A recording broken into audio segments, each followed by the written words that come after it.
In this lesson, we'll begin to build sort of a cylindrical base for our solar array. So we've got our group here.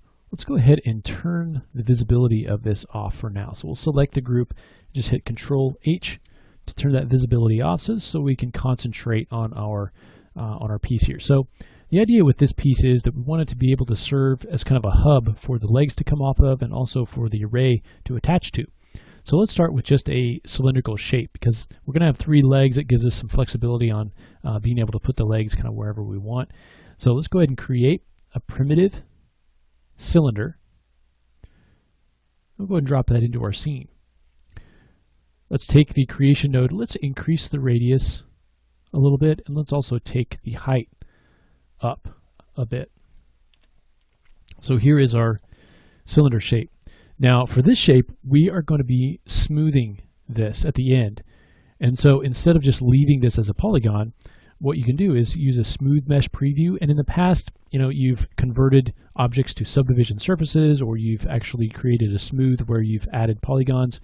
But with this, you can just hit 3, and that gives you a sort of a smoothed version of your mesh. So it's taken the polygons, created a smoothing algorithm, and smoothed those down. If you hit 2, you can see the smoothed object and the cage. So right now it doesn't look very good. And so, but I just want you to be aware that we are going to be smoothing this, and we'll be checking it periodically because the way that you model this is going to be slightly different than if you're just building this to serve as a base polygon. So because we're going to be smoothing this, we don't necessarily need all of these divisions all the way around. Okay, if you're not going to be smoothing it, you want to have those divisions because it gives you a nice smooth curve and nice circular shape. But if we're going to be smoothing this, a lot of that's going to be taken care of, and so we can take our axis subdivisions down, and I usually like to take them down to maybe 12 or 8. You can get down lower than that to get a smooth shape if you want, but to get a nice round tight circle, I'm going to stay with 12 subdivisions along the axis. Now we want to have sort of a groove in the side here. Let's kind of forget about our primitive kind of parameters here. So let's go ahead and delete our history, and then we'll look at some ways that we can add the detail that we need without having that at our disposal. So we want to have sort of a large groove in the middle to be able to put the legs into. And so we need to add resolution here. So we need edge loops. Okay, we don't have anything from here to here to be able to add any sort of detail in the middle. So in order to add edge loops, there's different ways of going about this. And a loop just means that we can take it from one side all the way around the other. And you can see if we continue across each one of these quads, it'll eventually end up in the same spot. So in those cases, you can create complete loops. So I'm going to go ahead and go to the Insert Edge Loop tool under Edit Mesh. We open up the options. You can see it's currently set to relative distance from edge. This just means instead of having this multiple edges selected, we can move this around, okay, wherever we want it. Now, there's an insert with edge flow, which is nice if you've got a complex curve. We don't really have that, so we'll leave everything at default. So now what we can do is click on one of these perpendicular edges and drag it up and down to wherever we want it. Okay, so in this case, we'll figure out how wide do we want the groove, and we'll put this on the top edge of the groove, and then we'll add one at the bottom. You can see we're still in the tool. We can add one at the bottom for the bottom edge of the groove. Okay, so we've now defined the edges for that particular groove. Now, so we want this to be sort of raised, and we can do this in 2 different ways. We can either take these polygons and extrude them out, or we can take these polygons and extrude them in. It just depends on what you want. So if you need to maintain this shape or this size up at the top, then you can extrude these in. Otherwise, you can extrude them out. We'll just do this, extrude them in, because we haven't really done that before. So go to extrude. Let's go to thickness, and we'll take that thickness in a negative number. And you can see how that now pushes in and creates those new polygons. So we've created now that groove. Let's see what happens when we smooth it now. So we'll just hit 3 on the keyboard.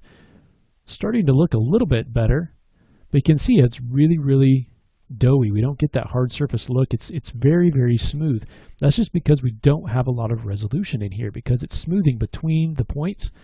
So you can see right here, it's smoothing between this point, which is all the way at the center. It's not hitting another point till it gets to here and then here. And so smoothing between those three gives you a very smooth transition. So the idea is that in order to create the hard surface look, in order to create the kind of beveled edges that we've been adding before, you add geometry in those places where you want to tighten it up. So for instance, here you can see that's really just kind of disappears. And so in order to get this change of direction here, we need to add additional edge loops in here. Okay, there's also methods of creasing, but I really like adding the edge loops because it's really baked into the geometry. We don't have to worry about transferring that information. It's all right there. So let's go back into our Insert Edge Loop tool. And so remember what this looks like. So now we can come in and just add an edge loop here, and then on the other side, and then we'll do the same thing here at the bottom and the top. So we're just kind of enclosing those corners. Now let's see what this corner looks like. Now we get a kind of a bevel there. You can see where it's not a completely sharp edge. And so that's kind of the same effect that we're getting when we were creating those bevels earlier. Now you can see the top is still smooth. And you can kind of compare. This is what the top edges look like versus the bottom.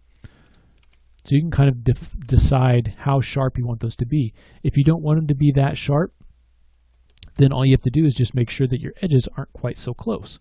So the farther your edges go away, the smoother your smooth model will be. The closer you get them, kind of the softer it'll be.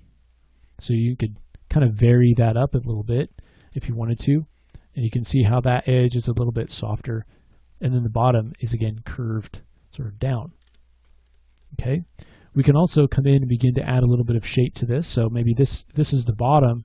We can sort of taper it by just kind of scaling this down a little bit. And just have a little fun creating some detail here. So we'll go ahead and let's just use extrude a few times. So we could offset this a little bit, hit G to repeat that, and kind of pull this down a little bit. Maybe we can kind of scale this in a little bit, hit G again to do another little offset. Okay, and then you can smooth that, kind of see what it looks like. Gives you a little bit of kind of smoother detail, so maybe that's cool. You can kind of add a little bit of detail down here. If you want to create more of a larger bevel, you could take this edge loop. I've just double clicked on it. We could do a bevel on it to create that, and then come in and maybe take our offset down a little bit. And then, when you smooth it, it's going to smooth out. But if you don't want that to happen, we can add edge loops. Now, another way to do that beyond using our Insert Edge Loop tool is use the Offset Edge Loop tool. And what that'll do is allow you to create edges on either side of an existing edge. So instead of clicking on the perpendicular edge, I'll click on the parallel edge and then drag to kind of bring those edges together. You can do the same thing down here. Kind of drag to bring and it just adds edges on both sides. So now when we smooth this, you can see we get a cool little kind of sharp bevel in the midst of our softer edge down here. And it's nice because you can just kind of change things up a little bit and create a nice hard surface piece here. Up here we can sort of do the same thing. This is where it's going to be sort of connected up, and so I want to have maybe an opening or kind of a gap in here, so I can select this. Let's go to extrude. Let's do an offset. Okay, and let's repeat that, and this time we'll kind of push this down. And if you want to, you can come in and add a little bit of interest here by just kind of scaling it in a bit. And then let's get our Offset Edge Loop tool. We can come in and begin to add some edges here, maybe right in here. And so you sort of begin to add that opening. Now, if you want to make sure that you have that opening, and you want to be able to make almost like a hole here, you can select those, and we'll just kind of extrude that, and let's just push it straight down. So something like that. And again, if you want to tighten up that edge, you can go ahead and use either the Insert Edge Loop tool or the Offset. loop tool.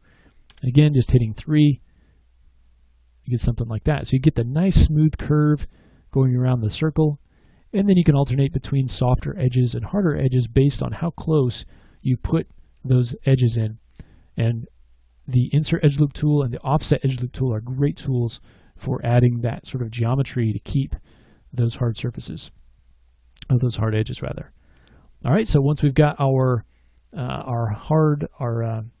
cylindrical sort of base here, kind of a hard surface piece, the next thing we'll do is build our bracket to hold all the solar array panels and connect them all into the top of this base. So let's go ahead and do that next.